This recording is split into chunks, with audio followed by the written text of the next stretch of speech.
Hello and welcome to the Pig and Whistle Tales from Azeroth. As always here at the Pig and Whistle Inn in Stormwind, I go through a variety of subjects with regards to World of Warcraft. So grab a bottle or a pint, sit back and enjoy this episode. We'll be going over the War Within mainly, but at the end we might have a look at some Kata classic stuff and see people's complaints and thoughts on it, as it has currently been over a few months now since Kata's release, and I want to see what people are complaining about all of a sudden.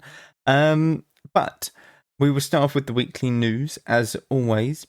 We have Basil's, Kali Elders, and Aerostar as your world bosses for the week. This is one of the last couple weeks that they will be our, current tier world bosses, current expansion world bosses, that's the one. So, obviously, if you just want to kill them just for the purpose of killing them throughout the expansion, now's the time to do so. All of them are Dream Awakened, I believe it's called, and this essentially means you get Season 4 item level gear from it. So they are all worth killing, and very much so are the subsequent raids that they are attached to, which is Aberrus, Amir Drasil, and Vault of the Incarnates. I always forget the raid names for some reason. We obviously have Legion Time Walking as well as your bonus event for the week. This is essentially where you can do time walking for the Legion dungeons, and it will give you time walking badges. These badges are used to purchase whether it be reputations, gear, cosmetics, mounts, pets, anything like that. You simply go to the main hub of the expansion, which will be Legion Dalaran, and there will be a time walking badge symbol on your map. You simply go up to it, and that is where you will find the goods that you can purchase using that currency. Arathi Blizzard is your brawl for the week. What this essentially is Arathi Basin, but on a snowy day. So visibility is very, very low. It's about 15 yards. So essentially, you won't know if someone's near you until they're on top of you, basically. And that's kind of it. There's nothing much more to it. It's very simple, but it's a very nice change of scenery, and it looks really good. It does look really good. And Storming, Bursting, and Fortified are your mythic fixes for the week. Storming, essentially small little clouds form around you, and you just want to move away from them. Bursting, when a mob dies, it will burst, and this will put a debuff on everyone within the party. You simply want to use defensives if these stacks get too high, or you want to just wait and stop killing mobs until these stacks have fallen off. It's very, very simple. And Fortified, non-boss enemies have increased health and damage, so bring a talent build that can accommodate for that.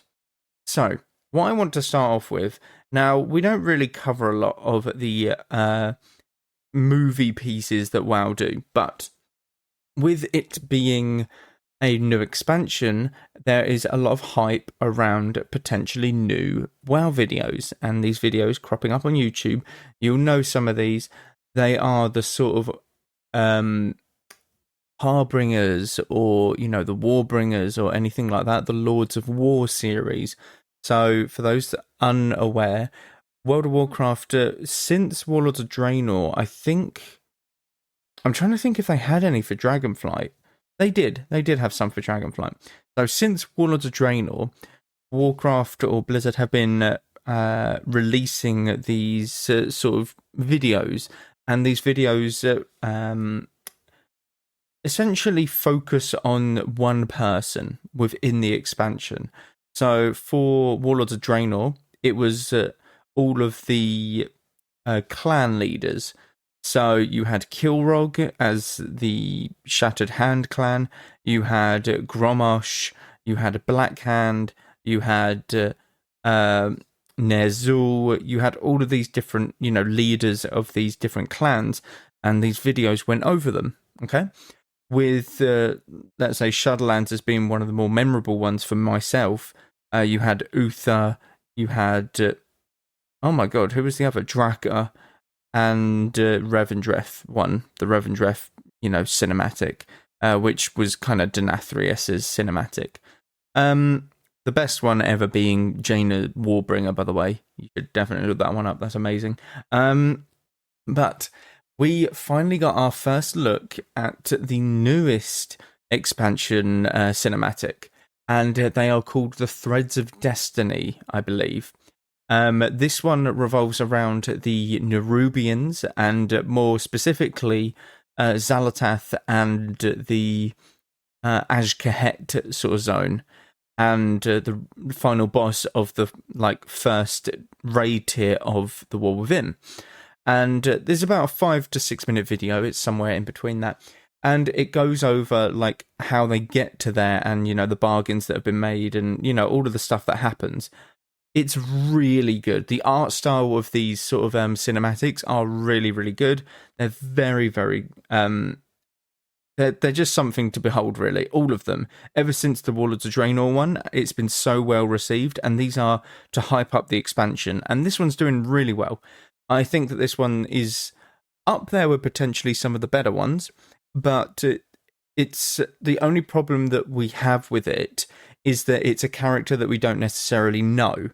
And this is a usual thing, because they'll usually do some they'll usually do one of the villains, and these villains we don't know a lot about, okay? The others will be revolved around people that we know and have a lot of lore about. So, in my honest opinion, the next one that we will get will be something to do with Anduin. I would like to see an Anduin one. I think that they will do that most likely, or they will do Illyria. They might possibly do an Illyria one. But I think that the final one will be a Xalatath one, and I think that that'll be really, really cool, because it will show her, working her magic essentially, and getting people to her side and her cause, etc. If you want to have a look at these videos, go onto the World of Warcraft YouTube channel, and it's the latest video up there, so simply just click videos and it's there. Or you can type in Threads of Destiny, or just World of Warcraft, Warbringers, or World of Warcraft cinematics. I'm sure they'll pop up. All of these Warbringers, Lords of War, Threads of Fate, all of them are very good and very much worth the watch. Again, I cannot stress how good the art style is on all of them. They all have their own spin to it, and they all have a different sort of look on the, what would you call it, on how they're made, because this one is very good. It's telling a story, like a prerequisite story. I don't really want to spoil it for people, but it tells a story of how they got to this point, and how we are fighting them because they're bad, and this is the reason that they're bad, and all of that stuff. Whereas the Jaina one is literally it's a sea shanty, and it's amazing. I still think that one's the best one by far, because it still tells a story within the sea shanty itself. Definitely, if you're going to look up any of them, please base it off of Jaina Warbringer, or honestly, maybe something like the Shadowlands one, where go to the Ardenweald Shadowlands one. Honestly, that one will probably get you. Any of them two will be good. But in terms of where this one ranks, I would say it's very good. I would say it's very much up there. I would say it's one of the top 5 potentially. I say top 5 because they're all good, and this one, the downside of it is we don't know much about the characters yet. It is setting them up to be very good villains, which is very good. You always need a good villain, and I think that's where Shadowlands kind of failed, where the villain of the expansion was, well, kind of doing nothing. You would say Denathrius was more of a villain than the Jailer was, but yeah, that's kind of where I hope that they're going with this. They're actually giving us something to be scared about or worried about or anything like that, because it's oh shit, this is actually someone who's quite powerful, we need to deal with this, and that's the reason why. It's not just we're going into a raid just to kill some spider. That's it, really. No, they actually put some thought behind it and stuff like that. So hopefully they'll do a couple more with these within the before the expansion, sorry. And I believe that they will. I believe that with it being a few weeks before the release, that there will be one each week. So there'll be one next, when did this come out? Wednesday, I think. So Wednesday, I believe that the next one will come out. This is Wednesday of next week. And then finally, the Wednesday of the week after will be the final one. And I genuinely think that will be Xalatath. I think that cinematic will be Xalatath, and it will really sort of hype her up, and I would like to see Xal'atath being beaten in this expansion, but some people don't think that she will be. Some people think that she'll be like sort of a Gul'dan, where next expansion she'll be the point 2 boss, that sort of thing. And I kind of hope not. Xal'atath's been brought up to be this really big bad entity, and we want to essentially be like killing her off as quickly as possible because of how like much of a threat she is, essentially. But honestly, take a look at the cinematic. It's really, really good. Yeah, we hope that there's going to be a few more within the next coming weeks, because it really does help hype up the expansions, and I think that it gives us more of an insight into what the antagonists? Yeah, antagonists are for the War Within. Now, I want to get onto a few of the newer player forums today, because a lot of people with a new expansion coming in are going to be looking at what to do, how to get back into WoW, what they should play, what they should look to achieve end game, mid game, all of that different bits and bobs. So let's start with this. New player. Hi guys, yesterday I started WoW on Antonitus. To start, I created a magician, bless him, magician. But as a beginner, it didn't seem to be that easy. Mage is generally on retail not that easy as a beginner player, so that's a fair enough and an accurate assumption, I would say. Did some class tests with Feral Druid, Vengeance, Paladin. I don't think there's a Vengeance Paladin. Am I? No. I think that's right. Destruction Warlock, Elemental Shaman, and Frost Mage. All classes have accepted me. Bless. I think he likes all of them. I think that's what he's saying there. Now to my question. Which class is best for a beginner who almost always plays solo? I want to play both PvE and PvP and be able to do something there too. The class should be a complete easy mode, otherwise the fun will be lost. I don't want to have a huge number of characters, just one that I will always play. It's kind of a thing in MMOs that I only have one character. Okay. If you're looking for simplicity and easy to play, you're looking at Elemental Shaman or Frost Mage. Okay? Feral Druid and Ret, well, Feral Druid especially, is going to be very difficult because it's very APM intensive, actions per minute intensive. Ret Paladins you can definitely do as well. But I'd say Elemental or even Frost Mage are the simpler ones, because Frost Mage is you're just going to be glacial spiking like things and nothing too crazy is happening. As for everything else, I think you're going to have troubles with, like I said, probably Feral. But honestly, all of them are good. Destrolock is very annoying, though, to deal with. Destrolock is very, very annoying to deal with. Yeah, simplicity-wise, Elemental Shaman's your best bet.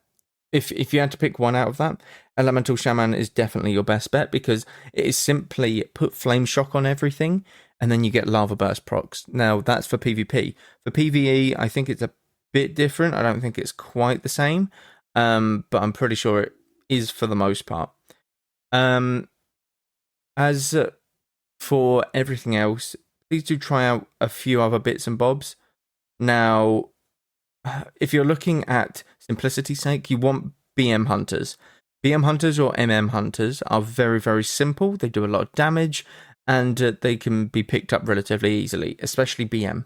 If you're looking for a melee, you're looking for Fury Warriors. I think Fury Warriors are the go-to for simplicity's sake, and I think are very, very simple in any regard to that.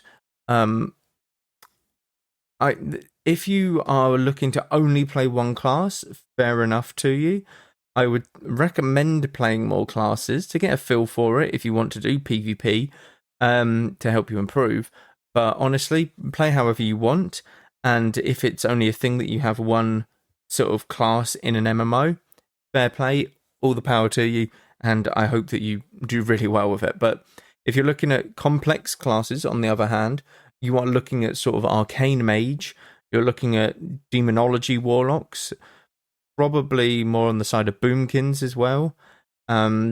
And then sort of healer specs. Resto Shaman is probably your most complicated healer spec in the game, or even Evoker, because with the likes of echoes and stuff. Disc Priest is very much up there. Any healer-wise, you're going to be good, and in a decently complex state, but some a bit more simpler than others, obviously.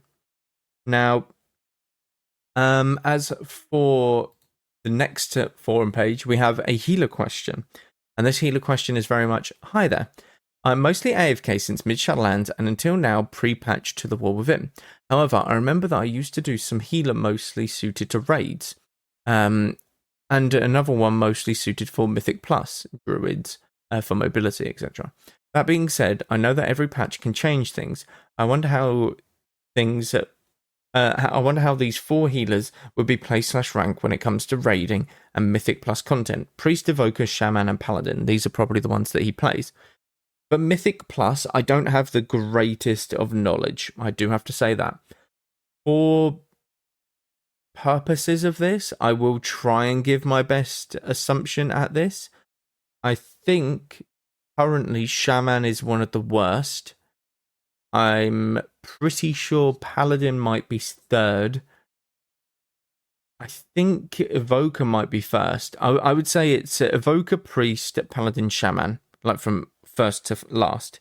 I would give that as my best take, because the Evoker brings heroism as well as potential sort of stuns, as well as purges with Flame Breath. It brings a lot of damage.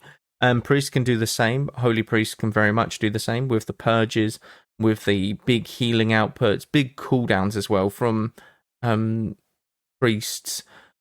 I don't know, it's tough to say. That would be my guess at it. I think all healers have their own potential value in like Mythic Plus and stuff, but I think that obviously some are going to be more meta at the time. I think that any sort of healer can work in Mythic Plus, by the way. You do not need to be the flavor of the month healer spec for the Mythic Plus. You simply just play what you want, enjoy it, and you will get better, and you will be sort of good enough to do it in all forms of content.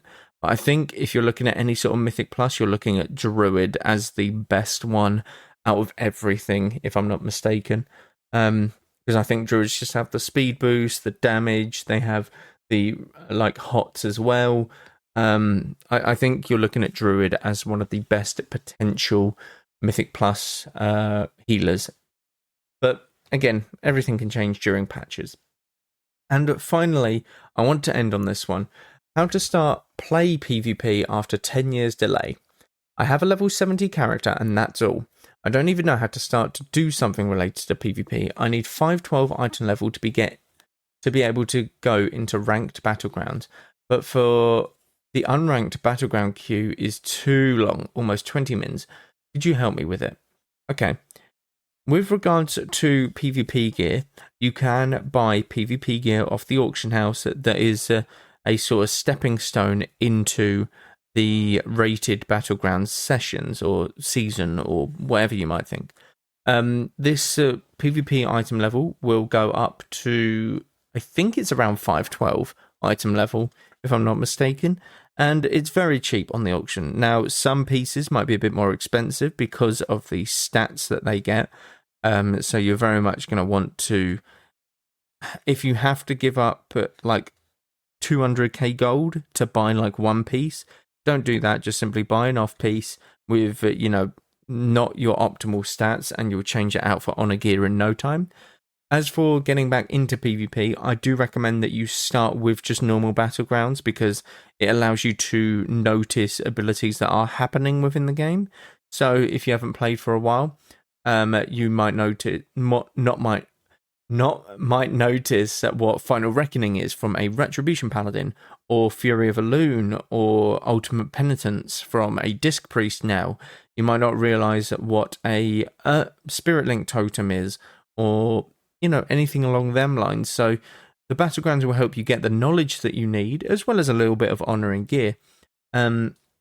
At the same time, you can just buy pieces of PvP gear off the auction house. I forgot what they're called. I think they're like Draconic Aspirant, like set or something. Just simply go on the auction house and look underneath your armor, and then whatever armor type you are, cloth, leather, mail, plate, and they will be there, and it will say at the bottom of the armor piece, this item scales to 512 item level when in PvP. Okay, that's the pieces that you're looking for. Now, it's tough because the battleground queues do sometimes take a little bit longer than what you think. 20 minutes seems a bit excessive. Depends on when he is queuing. But throughout the expansion, this was uploaded several days ago, by the way, so he's kind of missed this season, so there's no point doing the rated PvP stuff. Obviously, for Honor, it's there. But if you're looking to just get Honor, you want to do the Brawls. The Brawls are a very good source of Honor, especially Arathi Blizzard is a very good source of it. And essentially, this will give you a stepping stone into getting more and more gear and stuff like that.